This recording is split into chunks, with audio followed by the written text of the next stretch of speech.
ये मामला है यहाँ की ज़मीनों का, यहाँ के वो लोग जो घरों से बेघर किए जा रहे हैं, ये उनका मामला है। ये मामला है जम्मू कश्मीर की आने वाली नस्लों का।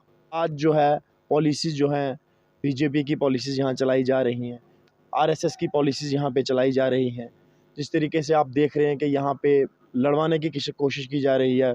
दो मज़ाहिब के लोग जिनकी एक दीवार है, एक तरफ हिंदू रहता है, एक तरफ मुस्लिम रहता है, एक तरफ सिख रहता है। आज उन तीनों को आपस में लड़वाने की कोशिश की जा रही है। तो ये उन बड़े लैंड माफियाओं से करें और इन अपने बड़े लीडरों से करें जिनके पास 100-100 कनाल ज़मीन है पड़ी हुई, और जिनकी बड़े-बड़े महल्लात हैं यहाँ पे, मतलब रूपनगर में आप देखें या बहुत सारी जगहों में जिनके बड़े-बड़े महल्लात बनाए हुए हैं, कोठियाँ बनाई हुई हैं, ये उनसे टैक्स वसूल करें, ना कि आम इंसान से। और छोटी-छोटी जो छोटे-छोटे मकानात 2-2 3-3 मरले में लोन लेके बनाए गए हैं, वो कैसे इनको जो है टैक्स पे कर सकते हैं।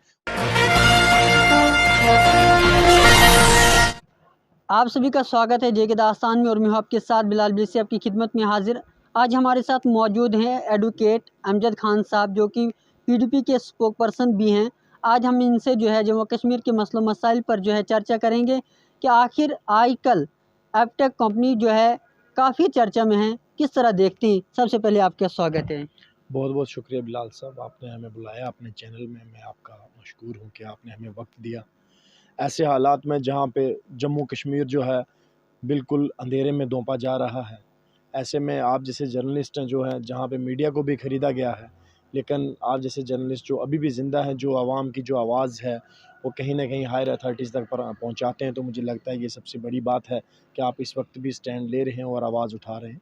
आपका बहुत बहुत शुक्रिया। तो एपटेक कंपनी जो है आजकल सुर्खियों में है, और दूसरी जानिब जो है एस्पिरेंट प्रोटेस्ट कर रहे हैं कि हम जो है इस ब्लैक लिस्ट कंपनी के पास जो है पेपर नहीं देना चाहते हैं, लेकिन दूसरी जानिब जो है इंतज़ामिया कह रही है कि नहीं, आपको देना ही देना है। किस तरह देखते हैं? देखिए, सबसे पहले बिलाल साहब, अगर देखा जाए तो देखो, नौजवान एक रीढ़ की हड्डी होता है किसी भी मुल्क का। नौजवान का बड़ा एक अहम रोल रहता है।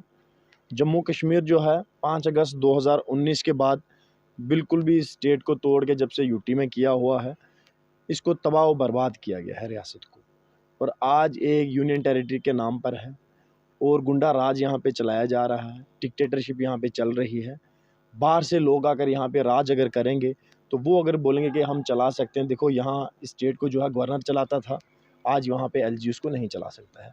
एक गवर्नर के होते हुए भी बड़ा मुश्किल होता था इतनी बड़ी स्टेट को चलाना, लेकिन आज जो है पॉलिसीज़ जो हैं, बीजेपी की पॉलिसीज़ यहाँ चलाई जा रही हैं, आरएसएस की पॉलिसीज़ यहाँ पे चलाई जा रही हैं।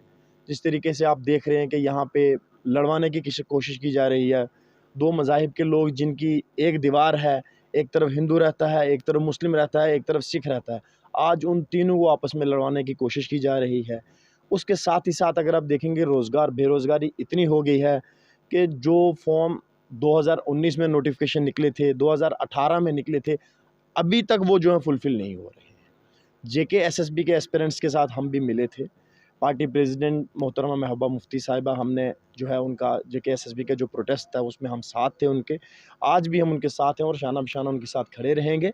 लेकिन मैं आपको बताऊं, ये सिर्फ जेके एसएसबी का मामला नहीं, एपटेक का मामला नहीं, ये मामला है यहाँ की ज़मीनों का, यहाँ के वो लोग जो घरों से बेघर किए जा रहे हैं, ये उनका मामला है।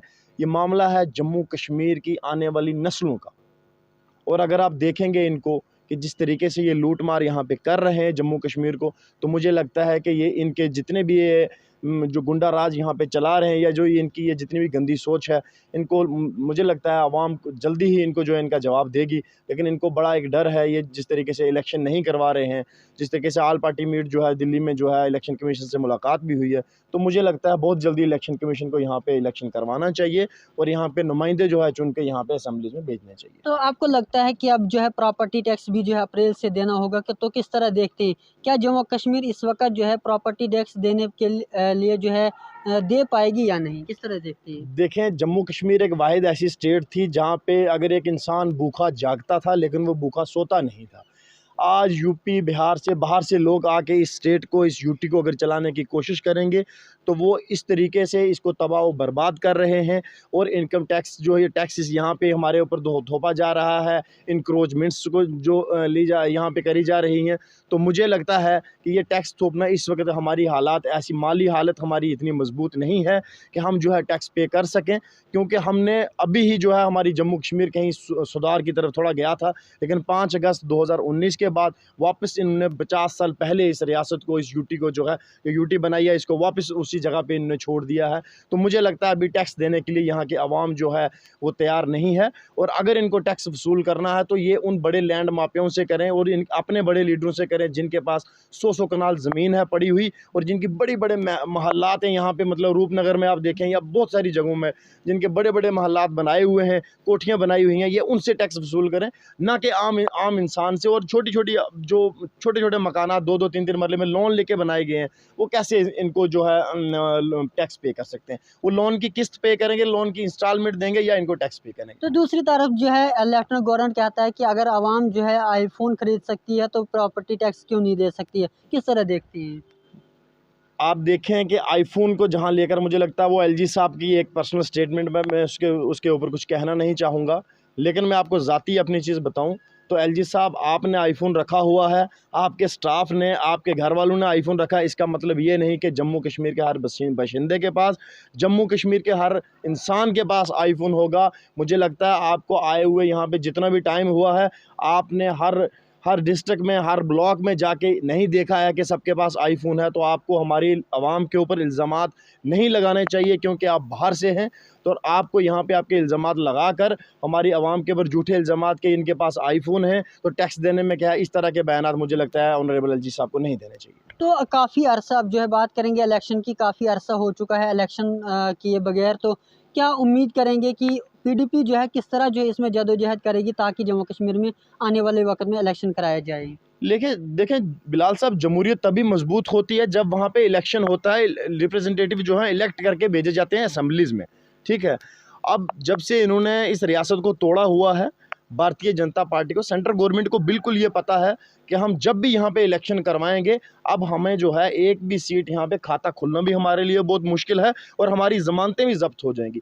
बार बार इनके बड़े सीनियर लीडर्स, हम जैसे मीडिया के थ्रू ही, आपके चैनल्स के माध्यम से ही हमें पता चलता रहा कि वो दिल्ली में जाके इन्हीं की लीडरशिप जो है भारतीय जनता पार्टी की मिलती रही है। लेकिन उन्होंने दिल्ली से बार बार कहा है कि इस बार हमें सीट नहीं मिलने वाली है, आप रुक जाएं। और ये तंग कर रहे हैं लोगों को, टैक्स के नाम पर, एंक्रोचमेंट के नाम पर, JK-SSB के एस्पिरेंट्स को जो है तंग करके, उन जितने भी नोटिफिकेशंस हुए हैं उनको फिलफिल नहीं कर रहे हैं। और ये तंग करके, ताकि आवाम इनके साथ जुड़े, और ये ऐसी ऐसी मजबूरियां उनके लिए बना रहे हैं, हर इंसान को इतना मजबूर कर रहे हैं कि वो मजबूर होकर इनके साथ जुड़ जाए और मजबूरन इनको जो है वोट अपना दे और इनके यहाँ पे मेजॉरिटी में सरकार बनाए। मगर मैं आपके चैनल के माध्यम से मैं ये बताना चाहता हूँ कि जम्मू कश्मीर की आवाम को ये इस तरीके से लाइटली बिल्कुल ना लें, हल्के में बिल्कुल ना लें। याद रखें, आप जितना दबाने की कोशिश करते हैं, यहाँ की आवाम उतना ही उभर के सामने आती है। और अगर आप यहाँ हिंदू मुस्लिम सिख करने की कोशिश करेंगे, और यहाँ पे ये नहीं चलने वाला। आप यूपी बिहार में बाहर जाके ये चीज़ें कर सकते हैं, यहाँ नहीं होने वाला। यहाँ तमाम मज़ाहिब के लोग मिल के रहते हैं, आपस में बड़े इत्तेफाक से, दीवारों के साथ यहाँ दीवारें मिली हैं, एक दूसरे के जो है मज़ाहिब के जितने भी कुछ फेस्टिवल्स होते हैं, सब में मिलजुल के सब रहते हैं। आप इनको तोड़ नहीं सकते। बाहर वाली पॉलिसी जम्मू कश्मीर में ना कभी चली हैं, ना कभी चलेंगी। यहाँ वही चलेगा बिलाल साहब जो जम्मू कश्मीर की आवाम चाहेगी। चलिए, बहुत बहुत शुक्रिया। ये थे हमारे साथ एडवोकेट अमजद खान साहब, जो पीडीपी के स्पोक पर्सन भी है, हमारे साथ खुसूसी गुफ्तगू कर रहे थे। बाकी बने रहे जे के दास्तान के साथ। बिलाल बिलेसी, जम्मू से।